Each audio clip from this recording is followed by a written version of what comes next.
Hey everybody, it's Marty the JavaScript Party. I'm my buddy Rhett back there, and Rhett is excited about getting her nut today. I didn't have one yesterday for her yesterday. So, and then a lot of times, first thing in the morning when I get all the animals up, we have four dogs now. We had three, now we have four. We just adopted or inherited or somehow ended up with a husky puppy. He's like somewhere between 6 and 9 months old, and he is a handful.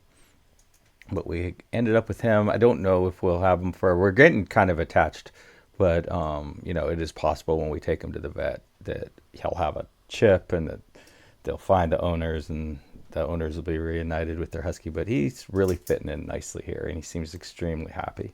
But the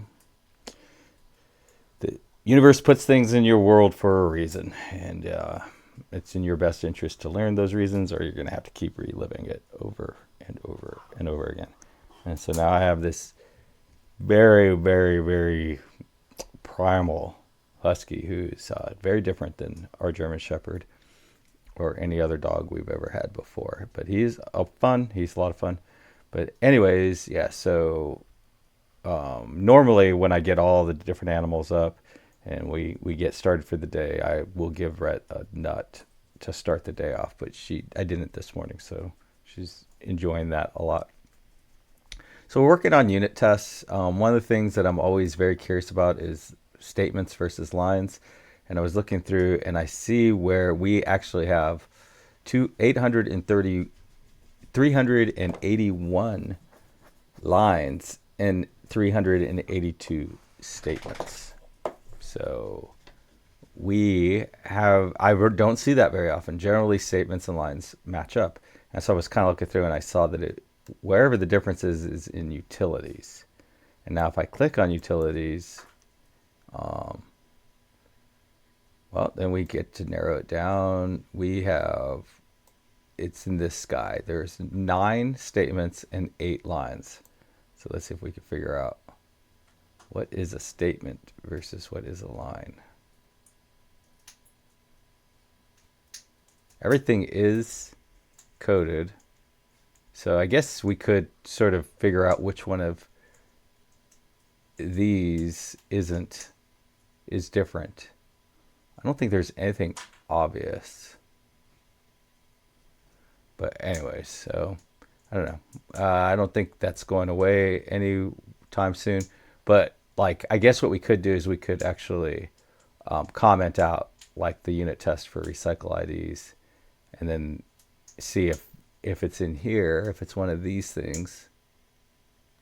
If one of these things is different, then makes it a line or a statement, and then I just don't see what is different about this than the that would make one of them a line or a statement. But I guess that's not what we're here for. That is a fun distraction, though. App services visualization. So we have 85.7% of our statements and lines covered, and 4 out of 6 branches are covered. So let's go ahead and go in here and see what we're missing. So yeah, these did move over. So it makes sense that they would get done, and it probably makes sense to turn this into a one-liner so that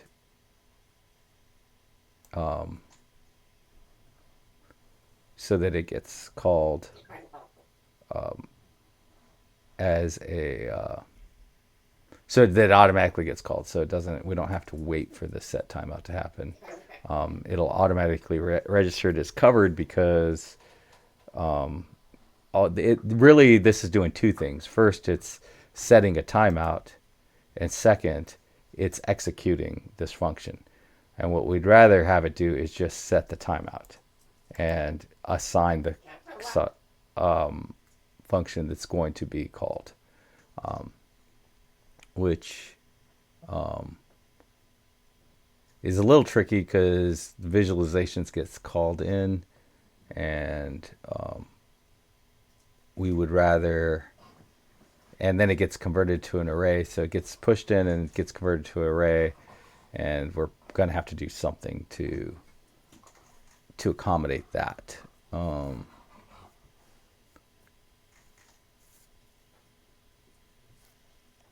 So viz components gets passed in.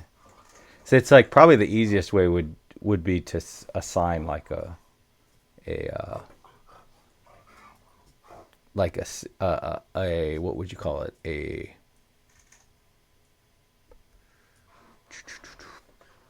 this is called a service attribute, which we do have a service attribute, which is our st visualizations.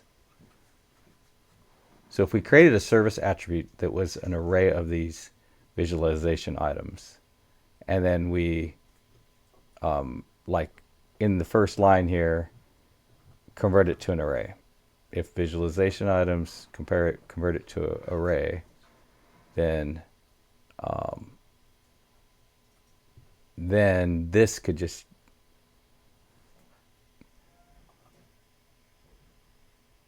call that with the array from that, which means it loses, like, I'm trying to get away from, I try to stay away as much as I can from using state variables to do that. Let's see, it is 8:31. So interestingly, this morning it was like 61 degrees outside, but it felt like, according to my phone, it felt like 75 or something. And sure enough, it did feel. So normally I'm a little chilly, so I actually threw a hoodie on, and then I went outside and it did not feel cold at all. So that was interesting. All right, so let's move this over into a focused describe by putting an F in front of here.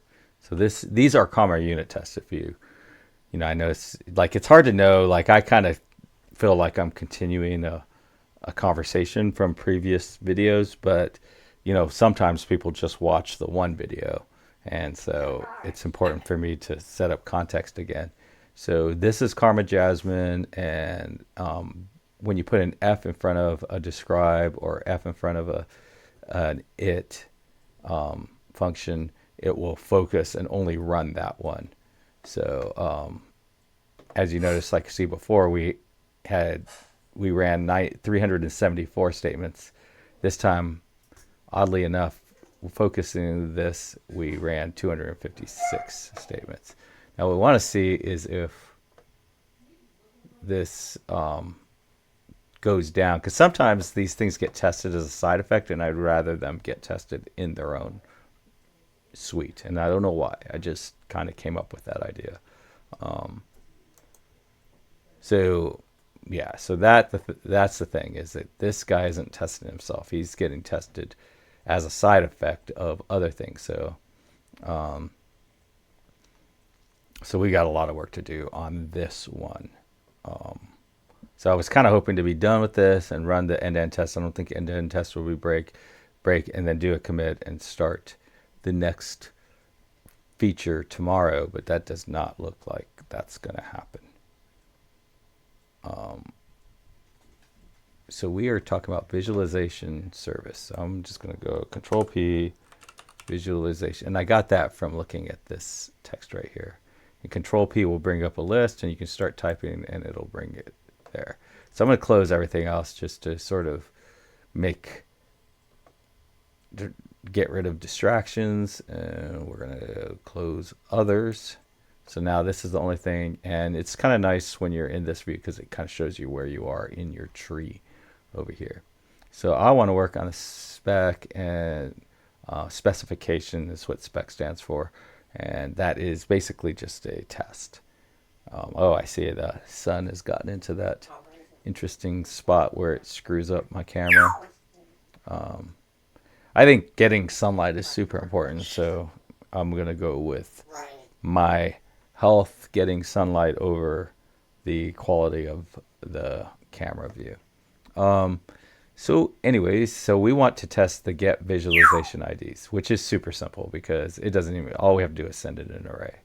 And actually, all it does is return an array, and that's going to be the visualization IDs. So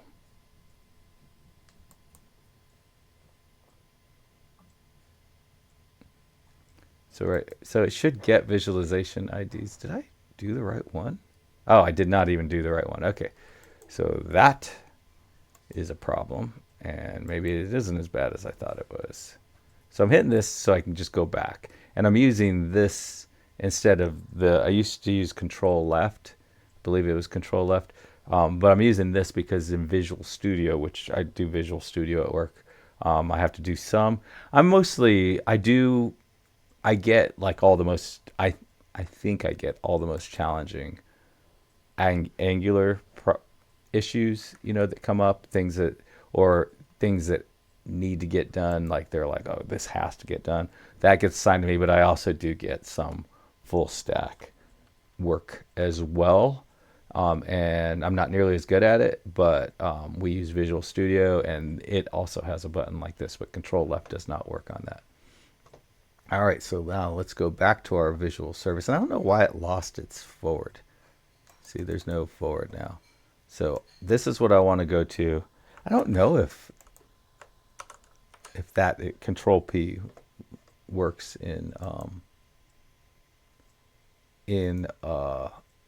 Visual Studio.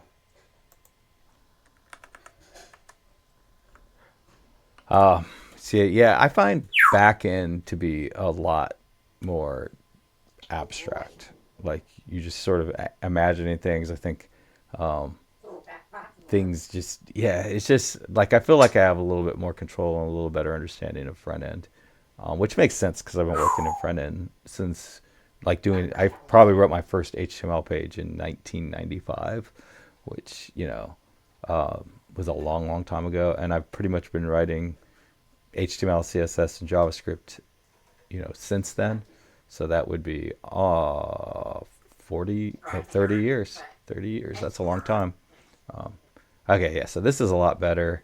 So set up visualizations. Okay, so this one, I think I need to change the way this works so that I can get this,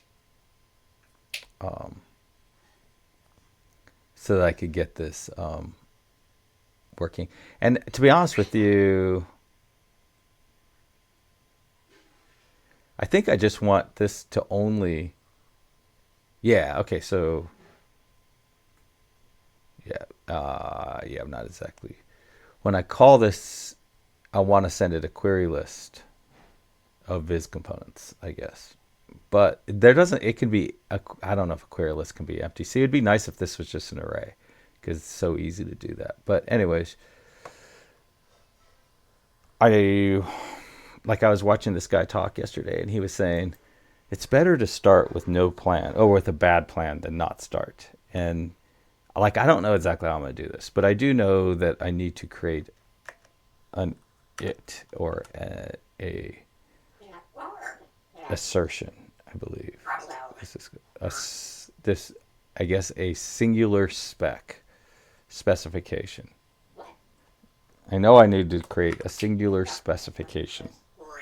So we know that. So, and then I need to give it what they call an assertion. I don't think this is a good name for an assertion. This is a description, but to them an assertion is a description. So should set up DOM visualizations.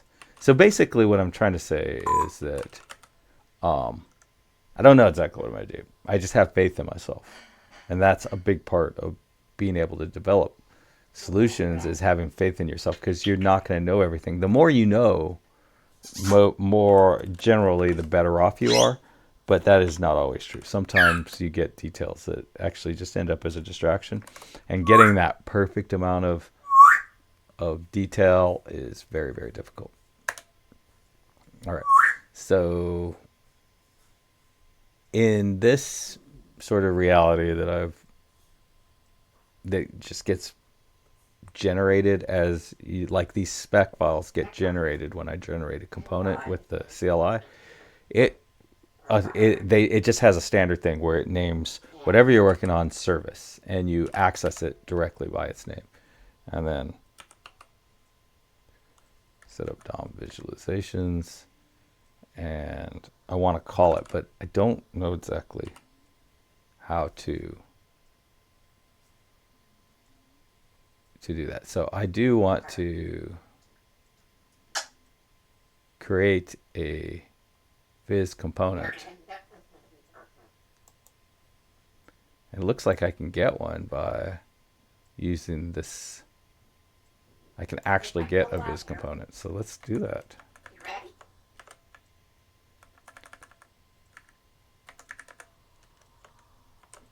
Now, I am not exactly sure how to create a query list. Right, so that's what I want to do. I want to create a query list, which is, I guess, what Angular creates. Now, let's go over here. And again, I don't know exactly what to do, but I do know that query list comes from Angular core. I'm pretty sure. I think I learned that either doing a unit test or something on another thing. And I do want to make that clear. Like something clear is query list sounds like it could just be like a part of the DOM, part of the browser, but this is specific to Angular. This is an Angular core thing. And I just know that because of some stuff that I worked on before. Right. And it's easy to take that kind of knowledge for granted. And then when you're talking to other people, you don't know. There's no way for them to know what you're talking about. It's really, really weird. So class query list is an unmodifiable list of items that Angular keeps up to date with the state of application changes. So honestly, like if I had read this the last time that I imported query list, I don't think those words would make sense to me. For some reason, different things have changed in my brain, which have configured my brain into a situation where it can understand that this is an unmodifiable, that is so important, list of items that Angular on its own keeps up to date when the state of the application changes.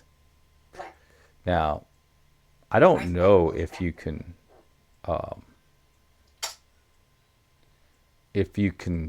just create one or what the deal is. So let's go over here and say, what do we want? We want a query list of viz components. And I think that this is the kind of thing that this is why you do unit tests, I think. But the problem is the way unit tests is done, or unit tests are done in industry, they sort of like, it's just like this thing that you have to get done before you can get your code into the queue to be tested. And then it has to be tested so that it can pass and then be accepted, and then it can get into the sprint completion, and so that you can get your little green check mark next to you as a good egg.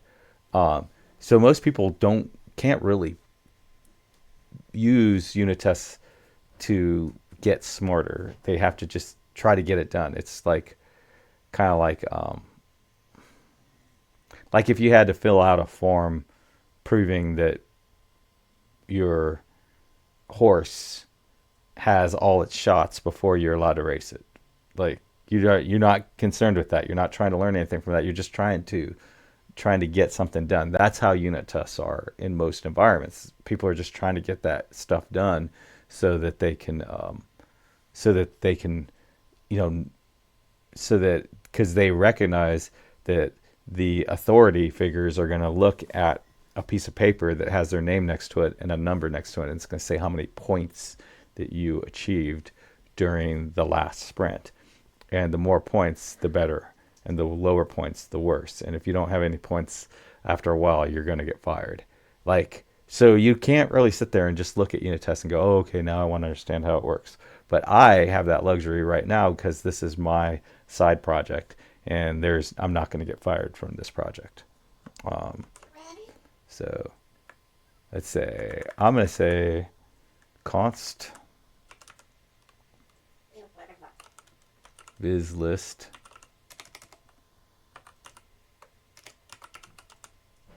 of type of query list equals So I don't know how to create a new. Um, okay, so I'm just gonna ask. I'm gonna see. Like how you ask a question is so important to whether you're gonna get a usable answer. And it's not never more important than with ChatGPT. You can ask, what?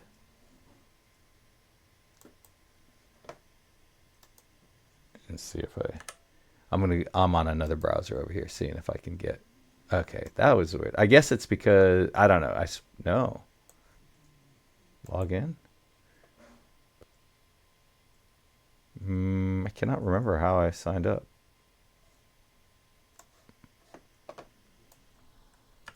I feel like I signed up with my email address.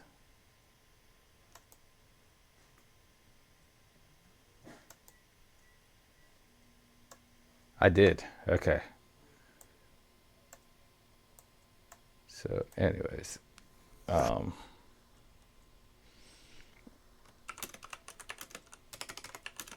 this Angular code. It would actually be interesting to paste the code in and see if it recognizes end of code is this. Because I am curious about that query list.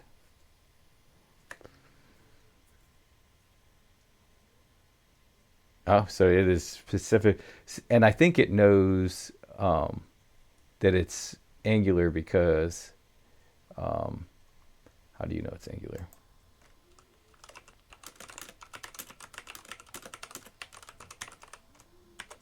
So like I couldn't do this, right? Like if I was working at a place doing stuff. Yeah, query list is class.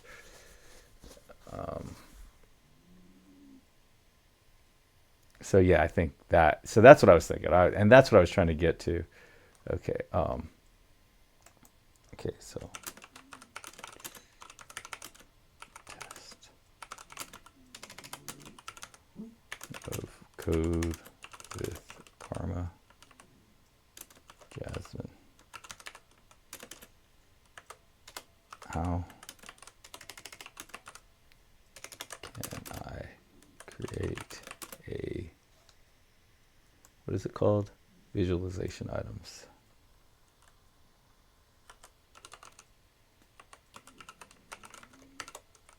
Items to pass in.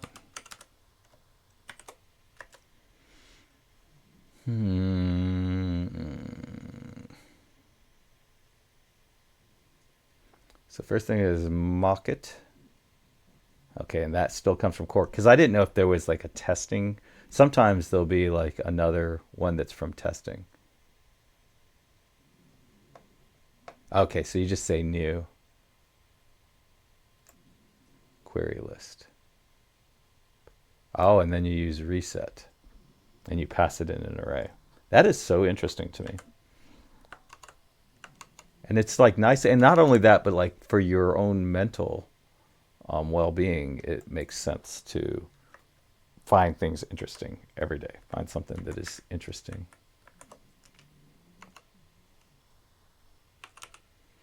So supposedly I can type in reset, and then I can say like this, and I can say viz component, and then query list, and then hit save and see if that breaks or not. Now we won't have it. We don't actually have a test, but, and we have a little warning, right? Visualization has no expectations. And now what I'm hoping to do is see, ooh, I am the master of the universe. So it all fixed itself. Now it would make a lot of sense to sit back and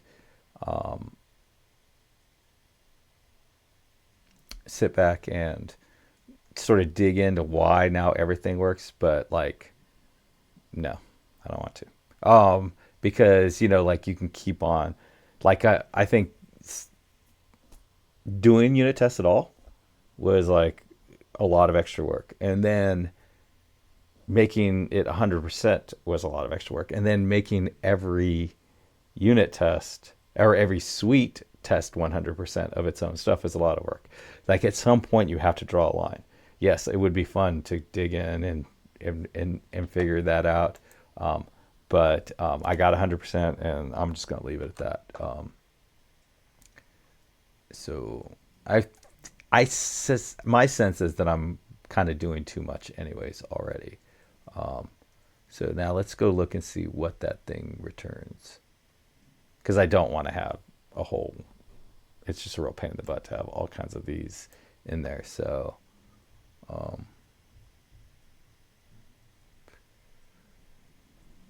where are you? Set up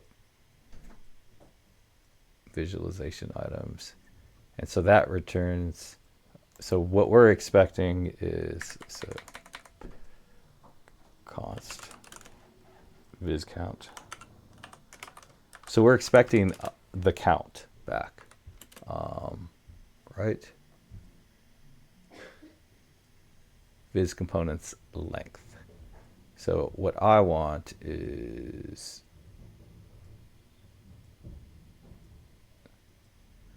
I'm looking at the wrong one. Set up DOM visual. Okay, so this doesn't return anything, which I think is a bit of a problem.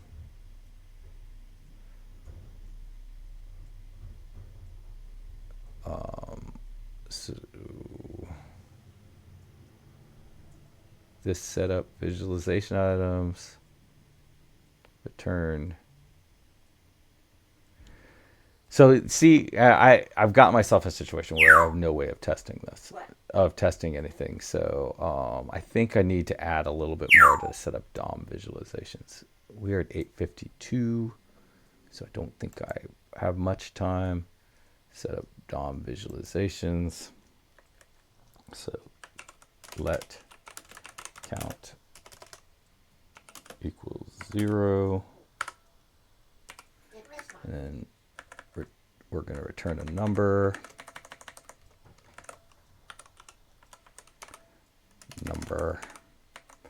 and then we're going to come over here and we're going to return count.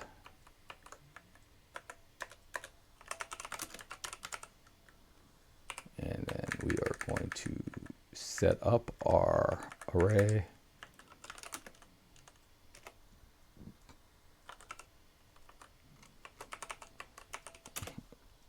And that is going to become an array.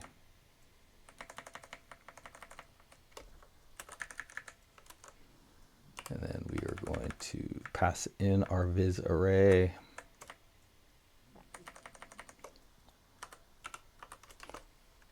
And see, this feels really good. Like, it's really nice to know, and then it's what you're doing. You know, like viz array dot length, and just make sure everything works. Wait for this guy to be built. I guess we'll reload. Just make sure we didn't break anything. Oh no, we didn't. I was like, oh, for some reason it missed that second one. Okay. Make sure our unit tests are still at 100%. And now in our unit test, we want our viz count to be equal to 1. So we're going to create our expect function, which, what is it? It's just an expectation, right? Expectation for a spec. Viz count. Oh, dot length. No. 2 equal 1.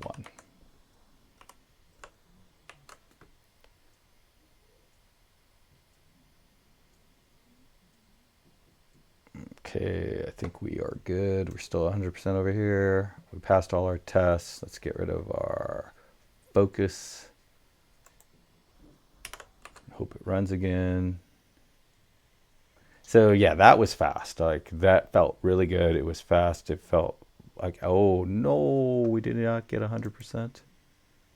Yeah, we did. Oh, wait, we're not in all. Who are you? Oh, the app. For some reason, the app, we used to have all the functions called.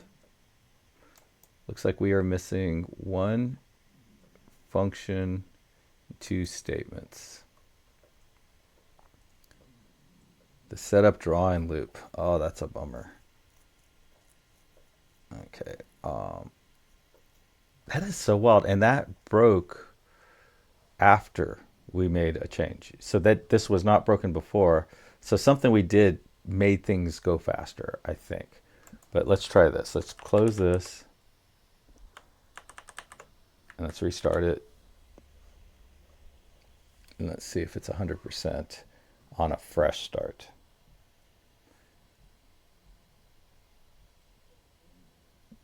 And I will say I hate that, right? Because you will. This is the stuff that causes nightmares because you end up with like 10 developers checking stuff in and everything works fine, and you get whatever percentage you want, and then suddenly you don't have that, and there was no real change in the code. Yeah, see, now we're at 100%. Yeah, that is not good. See if we can duplicate that or if that was just a one-off.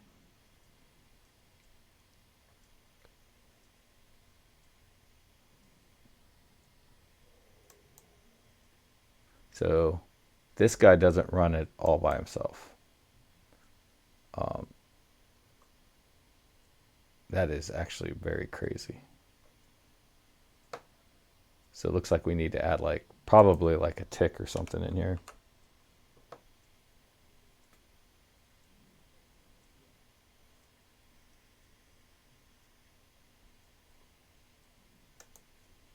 See, now it's 100%. And that's because of time, because of how long it took it to run everything. So there's something happening behind the scenes with Jasmine Karma that makes it act um, a little bit inconsistent in different situations. So we need to get this fixed because this is truly like if you were in a CI/CD type of place with gates and stuff like that, this is a nightmare scenario. You do not want this. Anyways, happy coding, everybody. It is 8:58, so I got to work. It's Friday, and we're off on Monday because Monday is a federal holiday. I believe it's Memorial Day. And everyone have a happy coding. Have a wonderful weekend. And talk to you all, or see you all tomorrow. Bye.